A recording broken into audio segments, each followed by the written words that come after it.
Hi this is Viraj, welcome to finviraz.com. So ఈరోజు మార్కెట్లో ఏం జరిగింది, ఏ సెక్టార్స్ ఎలా పర్ఫార్మ్ చేశాయి అండ్ నిఫ్టీ అండ్ బ్యాంక్ నిఫ్టీలో ప్రైస్ యాక్షన్ ఎట్లా వర్క్ అయిందని చూద్దాము. సో ఫస్ట్ మనం సెక్టార్ వైజ్ గా చూసుకుంటే మనకి హైయెస్ట్ టాప్ గెయినర్ సెక్టార్ వచ్చి ఈరోజు నిఫ్టీ మీడియా అండి. 2.94%, అప్రాక్సిమేట్లీ 3% పెరిగింది. It's a good one. Actually Nifty media మనకి కన్సాలిడేషన్ జోన్లో ఉందండి. కొద్దిగా పెరగడం మళ్ళీ పడడం, చూడండి, పెరగడం పడడం, పెరగడం మళ్ళీ కిందకి రావడం, పెరగడం మళ్ళీ కిందకి రావడం. సో కొద్దిగా కన్సాలిడేషన్ ఫేజ్లో ఉంది. బట్ 3% అంటే it's a good one.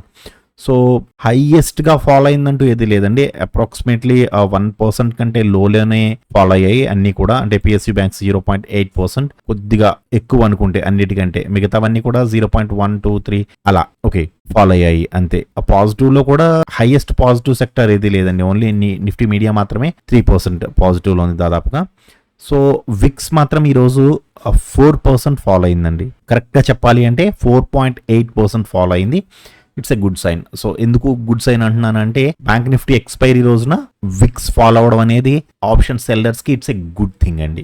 Okay, so ఇప్పుడు నిఫ్టీ అండ్ బ్యాంక్ నిఫ్టీలో ఏం జరిగిందని చూద్దాము. సో ఫస్ట్ మనం నిఫ్టీలో చూస్తే, నిఫ్టీ ఇది 1 day time frame. 1 day time ఫ్రేమ్లో ఆల్రెడీ మనం మాట్లాడుకున్నది ఏంటంటే, స్వింగ్ లో to swing high to previous లో వేసుకుంటే ఇది రెసిస్టెన్స్ జోన్లో ఉంది. సో రెసిస్టెన్స్ జోన్ నుంచి స్ట్రాంగెస్ట్ రెసిస్టెన్స్కి వెళ్ళడానికి ట్రై చేస్తుంది. సో టైం అయితే పడుతుందండి. యాక్చువల్గా కంటిన్యూస్గా ఇలా ఒకే ఉద్దుటం వెళ్ళిపోదు మార్కెట్. ఎప్పుడు కూడా కొంచెం వెళ్ళి మళ్ళీ కొద్దిగా కరెక్షన్ తీసుకుని మళ్ళీ హాల్ట్ అయ్యి అలా వెళ్ళి అలా కొంచెం టైం తీసుకుని వెళ్తుంది. బట్ బులిష్గానే ఉంది నిఫ్టీ అనేది. అండ్ ఇంకొకటి ఏంటంటే, ఈరోజు నిఫ్టీ ఆల్ టైమ్ హైని హిట్ చేసిందండి. ఎంతండి high? 26,032. So every day Nifty ఒక న్యూ హైని మేక్ చేసుకుంటూ వెళ్తుంది. ఇవాళ కూడా రికార్డ్ హై అండి నిఫ్టీలో. బ్యాంక్ నిఫ్టీ చూస్తే ఇవి కూడా మనం మాట్లాడుకున్నాం, ఈ లెవెల్స్ కూడా స్వింగ్ లో to swing high to previous లో వేసుకుంటే ఇది కూడా ఎగ్జాక్ట్గా రెసిస్టెన్స్ జోన్లో ఉంది. సో రెసిస్టెన్స్ జోన్లో మంచి గ్రీన్ క్యాండిల్ వేసింది కాబట్టి అప్ టు స్ట్రాంగెస్ట్ రెసిస్టెన్స్ వరకు వెళ్ళడానికి అవకాశం ఉంది. బట్ ఇది కూడా టైం తీసుకుంటుంది, వెంటనే వెళ్ళిపోదు. ఆల్రెడీ మనం మాట్లాడుకున్నామండి అది కూడా. ఓకే, సో ఇది కూడా వెళ్ళడానికి ట్రై చేస్తుంది. బ్యాంక్ నిఫ్టీ అయితే మాత్రం ఈరోజు జస్ట్ ఆల్ టైమ్ హైకి దగ్గరలో ఉంది. సో కొత్త హై అయితే ఏం మేక్ చేయలేదు, జస్ట్ ఆల్ టైమ్ హైలో ఉంది. ఓకే, 5 minutes and 15 minutes లో ఏం జరిగింది అనేది చూద్దాము. సో ఫస్ట్ మనం నిఫ్టీ చూస్తే, యాక్చువల్గా అయితే 5 minutes లో చాలా ట్రేడ్స్ ఇచ్చేసిందండి. చాలా trades with fake moves. So 5 minutes లో అయితే ఇబ్బంది పెట్టిందని చెప్పాలి. కానీ డిస్కస్ చేసుకుందాం ఏం జరిగింది అనేది. సో ఫస్ట్ 5 minutes క్యాండిల్ మీకు ఇది తీసేస్తున్నాను, పెద్దది వస్తుంది screen. So first 5 minutes candle green candle. So ఇది పైకి వెళ్ళేటప్పుడు ఎంతవరకు వెళ్తుంది అని చూడాలి అంటే, ఫస్ట్ మనం స్వింగ్ హై టు స్వింగ్ లో వేసుకుంటే మార్కెట్ ఇంతవరకు వెళ్ళాలి కదండి. This is the resistance zone. Exact గా అంతవరకు వెళ్ళింది, రెసిస్టెన్స్ ఎదుర్కొంది. బట్ ఇక్కడ మనకి బుల్లిష్ ఎంట్రీ లేదు. అంటే ఫస్ట్ క్యాండిల్లో మనకి బుల్లిష్ ఎంట్రీ లేదండి. ఎందుకు? ప్రిఫరెన్స్ 1, 2, 3 మూడు కూడా మనకి బేరిష్ గా ఉన్నాయి. సో ఈ క్యాండిల్లో ఎంట్రీ ఇచ్చింది. ఈ క్యాండిల్లో ఎంట్రీ ఇస్తే మూవ్ అవడానికి స్పేస్ ఉందా? No, there is no space. ఇక్కడ స్పేస్ లేదు, మనం ఎంట్రీ తీసుకోకూడదు. సో రెసిస్టెన్స్ జోన్ కి వెళ్ళింది. రెసిస్టెన్స్ జోన్ దగ్గర రెసిస్టెన్స్ తీసుకున్న తర్వాత రివర్స్ అవ్వడానికి ట్రై చేస్తూ ఈ క్యాండిల్లో మనకి రివర్స్ ఎంట్రీ ఇచ్చిందండి యాక్చువల్గా. సో మీరు ఇక్కడ ట్రేడ్ తీసుకుంటే ఇది ఎంత వరకు రావడానికి అవకాశం ఉంది కిందకి అంటే, స్వింగ్ హై టు స్వింగ్ ఇందాక ఇది తీసుకున్నారు, ఇది తీసుకోవచ్చా తీసుకోకూడదా? ఎస్, ఈ రెండిటిలో ఏదైనా తీసుకోవచ్చండి. యాక్చువల్గా నన్ను టెలిగ్రామ్ లో ఒక పర్సన్ అడిగారు, సార్ మీరు ఫస్ట్ స్వింగ్ ఇది తీసుకున్నారు కదా, ఇది తీసుకోకూడదా? తీసుకోవచ్చండి, రెండు తీసుకోవచ్చు. అయితే విక్ పెద్దది ఉంది కదా అని నేను ఇది తీసుకోలేదు, ఇది కన్సిడర్ చేశాను అంతే. సో విక్ బాగా పెద్దది ఉన్నప్పుడు మాత్రం ఇంత విక్ ఉన్న క్యాండిల్ని కన్సిడర్ చేయొద్దండి. ఎందుకంటే ఇవి అడ్జస్ట్మెంట్ మూవ్స్, ఫేక్ మూవ్స్ అటువంటివి ఉంటాయి. ఈ ఫిబొనాచి ఆటోమేటిక్ సెక్షన్ లో జరుగుతుంది కాబట్టి ఏం చేస్తుందంటే, ఇటువంటి విక్స్ ని అవాయిడ్ చేసి పర్ఫెక్ట్ గా ఉన్న స్వింగ్ ని తీసుకుంటుందండి. ఓకే, సో కిందకు వస్తున్నప్పుడు ఎంతవరకు రావడానికి అవకాశం ఉంది అంటే, స్వింగ్ హై టు స్వింగ్ లో టు ప్రీవియస్ హై వేసుకుంటే this is the support zone. ఇంతవరకు రావాలి. యాక్చువల్గా మార్కెట్ ఎక్కడ ఇచ్చిందని ఎంట్రీ, ఇక్కడ ఎంట్రీ ఇచ్చింది. సో మనం ఒక 18 to 19 points stop loss and 32 points target. ఇది యాక్చువల్గా ఇక్కడ ఎంట్రీ ఇచ్చింది, బట్ ఈ క్యాండిల్లో మళ్ళీ వెంటనే రివర్స్ అయిపోయిందండి. సో ఇక్కడ ఎంట్రీలోంచి తీసేయాలా అంటే స్టాప్ లాస్ అయితే కొట్టలేదు, బట్ తీసేసినా గానీ మీరు ఈ క్యాండిల్లో మళ్ళీ ఎంట్రీ అయిపోవచ్చు. ఎందుకంటే బేరిష్ గా ఉంది మూమెంటం, బేరిష్ మూమెంటం చూపిస్తుంది 5 minutes లో. మళ్ళీ ఈ క్యాండిల్లో కూడా బేరిష్ గా మారింది. సో మీరు ఇక్కడ ఎంట్రీ తీసుకుంటే అప్ టు మనకి ఇంతవరకు రావాలి, ఒక 37 points. సో వచ్చింది, టార్గెట్ ని హిట్ అయింది. చూడండి, ఈ క్యాండిల్ టార్గెట్ ని హిట్ అయ్యి మళ్ళీ రివర్స్ అయిందండి. సో టార్గెట్ ని హిట్ అయిన తర్వాత చాలా సేపు కన్సాలిడేషన్ లో ఉండిపోయింది. ఈ లో నుంచి ఈ హైకి మనం ఒక బాక్స్ గీసుకుంటే ఇది ఈ బాక్స్ లో ఉండిపోయింది. అది కూడా ఎలా అంటే మనం స్వింగ్ హై టు స్వింగ్ లో ఎందుకు వేసానండి, ఒకవేళ బుల్లిష్ గా వెళుతున్నప్పుడు చూడండి, మీకు కరెక్ట్ గా చూపిస్తాను చూడండి. ఇక్కడ బుల్లిష్ ఎంట్రీ ఇచ్చింది కదా. సో ఎంత వరకు వెళ్ళడానికి అవకాశం ఉంది అంటే స్వింగ్ హై టు స్వింగ్ లో వేసుకుంటే this is the resistance zone కదండి. సో ఈ రెసిస్టెన్స్ జోన్ ని మనం ఈ క్యాండిల్ యొక్క లోకి, ఇదే కదండి లో ఉంది, క్యాండిల్ యొక్క లో నుంచి మనం రెసిస్టెన్స్ జోన్ కి ఒక బాక్స్ గీసుకుంటే ఈ బాక్స్ ఎటు సైడ్ క్రాస్ అయితే అటు సైడ్ కి రావడానికి అవకాశం ఉంది మార్కెట్. ఓకే, బట్ ఇది పైకి ట్రై చేసింది బట్ వెళ్ళలేదు. ఒకవేళ ఇన్ కేసు ఇక్కడ ఎవరైనా బుల్లిష్ ఎంట్రీ తీసుకుని ఉంటే డెఫినెట్గా ఈ క్యాండిల్లో స్టాప్ లాస్ కొట్టేసి ఉంటుందండి ఈ క్యాండిల్లో డెఫినెట్గా. సో ఇక్కడ బేరిష్ ఎంట్రీ తీసుకోవచ్చు. సో ఇక్కడ బేరిష్ ఎంట్రీ తీసుకుంటే, ఈ క్యాండిల్లో బేరిష్ ఎంట్రీ తీసుకుంటే ఎంతవరకు రావడానికి అవకాశం ఉంది, స్వింగ్ హై టు స్వింగ్ లో టు ప్రీవియస్ హై. సరే ఇదెందుకు తీసుకోలేదండి, చెప్పాను కదండి ఇందాక, పెద్ద విక్ ఉన్నదాన్ని తీసుకోవడం వల్ల కొంతవరకు ఫేక్ మూవ్స్ ఉంటాయి. సో ఇది చాలా పెద్ద విక్ ఉంది చూడండి. సో ఈ విక్ ని నేను అవాయిడ్ చేసి ఈ స్వింగ్ తీసుకున్నాను. ఈ స్వింగ్ తరువాత ఉన్న లో ఇది కాబట్టి ఈ స్వింగ్ హై తీసుకున్నాను. So swing high to swing లో టు ప్రీవియస్ హై తీసుకుంటే this is the support zone. So ఇంతవరకు రావాలి మార్కెట్. ఎస్ వచ్చింది. మనం ఇక్కడ ట్రేడ్ తీసుకుంటే ఇక్కడ స్టాప్ లాస్ పెట్టుకుంటామండి ఒక 17 to 20 పాయింట్స్, ఎందుకంటే ఈఎంఏ కంటే కొంచెం పైన సరిపోతుంది. టార్గెట్ వచ్చి 23 పాయింట్స్, హ్యాపీగా ఎక్స్ట్రాడినరీగా 23 పాయింట్స్ వచ్చింది. తర్వాత కన్సాలిడేషన్ లో ఉండిపోయింది. యాక్చువల్గా ఒక పెద్ద రెడ్ క్యాండిల్ కన్సాలిడేషన్, మళ్ళీ రెడ్ క్యాండిల్, మళ్ళీ కన్సాలిడేషన్.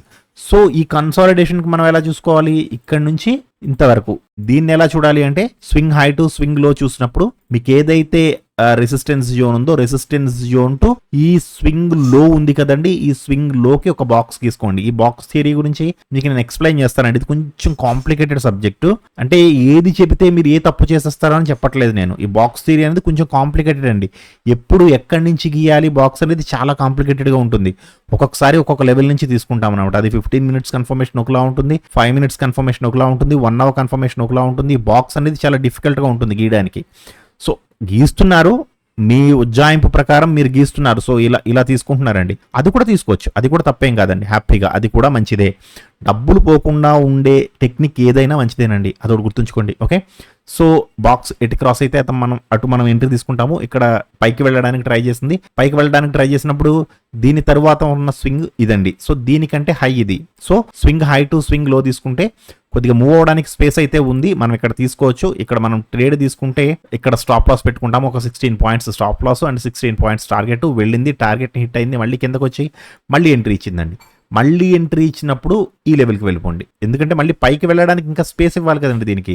సో మీరు ఇక్కడ ట్రేడ్ తీసుకున్నా సరే మూవ్ అవ్వడానికి స్పేస్ ఉంది. 16 points stop loss and 17 to 19 points target వెళ్ళింది, హ్యాపీగా టార్గెట్ని హిట్ అయింది. రెసిస్టెన్స్ జోన్లో చాలాసేపు రెసిస్టెన్స్ తీసుకున్న తర్వాత మళ్ళీ ఒక పెద్ద గ్రీన్ క్యాండిల్ వేసింది. యాక్చువల్గా అయితే ఫస్ట్ బేరిష్గా వస్తున్నాను అని ఇక్కడ బేరిష్ క్యాండిల్ వేసిందండి. యాక్చువల్గా ఈ టైం వరకు కూడా మీరు చేయకూడదు. మీకు నేను చెప్పాను కదా ఈరోజు బ్యాంక్ నిఫ్టీ ఎక్స్పైరీ. సో నిఫ్టీలో కూడా చాలా విపరీతమైన డికే ఉంటుందండి. సో ఇది 5 నిమిషాలు తక్కువ 3. సో ఇక్కడ టైం చాలా డేంజరస్ టైం అండి ఇది. యాక్చువల్గా మీరు ఇక్కడ ట్రేడ్ తీసుకోకూడదు. ఒకవేళ ఇన్ కేస్ ఇక్కడ ఎవరైనా బేరిష్ ట్రేడ్ తీసుకుని ఉంటే మాత్రం ఇక్కడ మీరు పెట్టిన స్టాప్ లాస్ అనేది కొట్టేసి క్యాండిల్ ఇంతవరకు వెళ్ళిపోయిందండి. ఎక్స్ట్రాడినరీ ట్రేడ్ అనమాట. సో మీరు ఇక్కడ ట్రేడ్ తీసుకుని ఉంటే ఈ లాస్ని కవర్ చేయడానికి మీరు ఇక్కడ ట్రేడ్ తీసుకుని ఉంటే ఇది అప్ టు వితిన్ 2 candlesలో చాలా మంచి ప్రాఫిట్ ఇచ్చింది. అప్ టు ఒక 35 పాయింట్స్ వరకు ఇచ్చిందండి. ఓకే, సో నెక్స్ట్ బ్యాంక్ నిఫ్టీలో ఏం జరిగిందని చూద్దాము. బ్యాంక్ నిఫ్టీలో first 5 minutes candle green candle. ఈ గ్రీన్ క్యాండిల్లో మనకి బుల్లిష్ ఎంట్రీ లేదు, but swing high to swing లో తీసుకుంటే మీ ఎప్పుడైతే మనకి ఇది లిటిల్ బ్రదర్ ని క్రాస్ చేస్తుందో సో కొంచెం రిస్కీ ఎంట్రీ. మీకు ఆల్రెడీ చాలా సార్లు కొన్ని 100 సార్లు చెప్పానండి, సీనియర్స్ అయితే తీసుకుంటారు. సో ఇక్కడ మనం ఎంట్రీ తీసుకుంటే up to this is resistance zone is our target. So resistance zone కి వచ్చిందా అండి, ఎన్ని పాయింట్స్ అండి, 120 పాయింట్స్. హ్యాపీగా 120 పాయింట్స్ వచ్చింది, టార్గెట్ ని హిట్ అయింది. రెసిస్టెన్స్ జోన్ నుంచి మళ్ళీ కిందకు వస్తున్నప్పుడు యాక్చువల్గా అయితే ఈ క్యాండిల్లో మనకి మళ్ళీ బేరిష్ ఎంట్రీ ఇచ్చింది. సో ఈ క్యాండిల్లో మనం బేరిష్ ఎంట్రీ ఇచ్చినా గానీ చూడండి ఒకసారి స్వింగ్ లో టు స్వింగ్ హై వేసుకుంటే మనం ఎంట్రీ తీసుకుంటాము. ఇక్కడ ఎంట్రీ ఉందండి, బేరిష్ ఎంట్రీ ఉంది, మనం ఇక్కడ ఎంట్రీ తీసుకుంటాము. ఇక్కడ స్టాప్ లాస్ పెట్టుకుంటాము. ఒక 50 points stop loss, 50 points target. But ఇది టార్గెట్ కి రాలేదు, స్టాప్ లాస్ కి వెళ్ళింది. ఈవెన్ ఈ క్యాండిల్లో ఇమీడియట్ గా మార్కెట్ రివర్స్ అయిపోయిందండి. సో ఇక్కడ రివర్స్ అయినప్పుడు ఎంత వరకు వెళ్ళడానికి అవకాశం ఉంది? ఇది స్టాప్ లాస్ ట్రేడ్ అండి, ఇది స్టాప్ లాస్. బేరిష్ ట్రేడ్ ఏదైతే తీసుకున్నారో అది stop loss trade. So bullish గా ఎంత వరకు వెళ్ళడానికి అవకాశం ఉంది అంటే, ఈ రోజు స్వింగ్ ఉంది కదా, స్వింగ్ లో to swing high to previous లో వేసుకుంటే యాక్చువల్ గా మార్కెట్ ఇంతవరకు వెళ్ళాలి కదండి.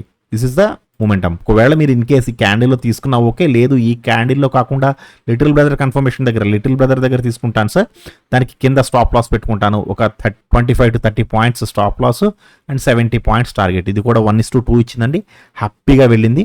సో ఇక్కడ నుంచి ఇక్కడ చూడండి, నేను ఒకసారి బాక్స్కి ఇస్తాను. ఇది రెసిస్టెన్స్ జోన్కి వెళ్ళింది కదా, this is the resistance zone, అవునా అండి? సో ఈ రెసిస్టెన్స్ జోన్కి వెళ్ళిన తర్వాత మళ్ళీ పైకి వెళ్ళి ఎప్పుడైతే లిటిల్ బ్రదర్ దగ్గరికి వస్తుందో, మీకు ఇందాక చెప్పాను కదా కన్ఫ్యూజన్ ఉంటుందని, సో మీరు ఈ లిటిల్ బ్రదర్ నుంచి 0.5కి వేసుకోవాలి.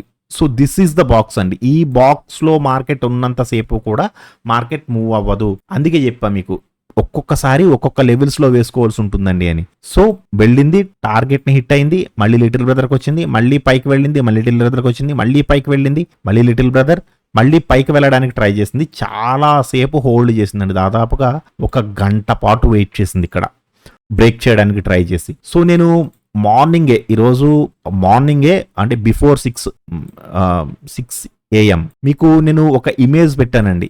ఏం పెట్టానండి? 54,000 అరౌండ్ లో మంచి కాలోయ్ పుట్టాయి, రెండు కూడా చాలా ఎక్కువ ఉన్నాయి ఓఐ. సో ఇక్కడ మార్కెట్ కొంచెం దగ్గరలో ఎక్స్పైరీ అవ్వడానికి చూస్తుంది. సెల్లర్స్ ఎక్కువ ఇక్కడే ఎక్స్పైరీ చేయడానికి ట్రై చేస్తారు, జాగ్రత్తగా ఉండండి. ఏదైనా పెద్ద మూవ్ వస్తే తప్ప మార్కెట్ మూవ్ అవ్వదు, నార్మల్ గా ఉంటే మాత్రం కన్సాలిడేషన్ లోనే ఉంటుందని నేను మార్నింగ్ 6కి పెట్టానండి మెసేజ్ మన మెయిన్ గ్రూప్ లో.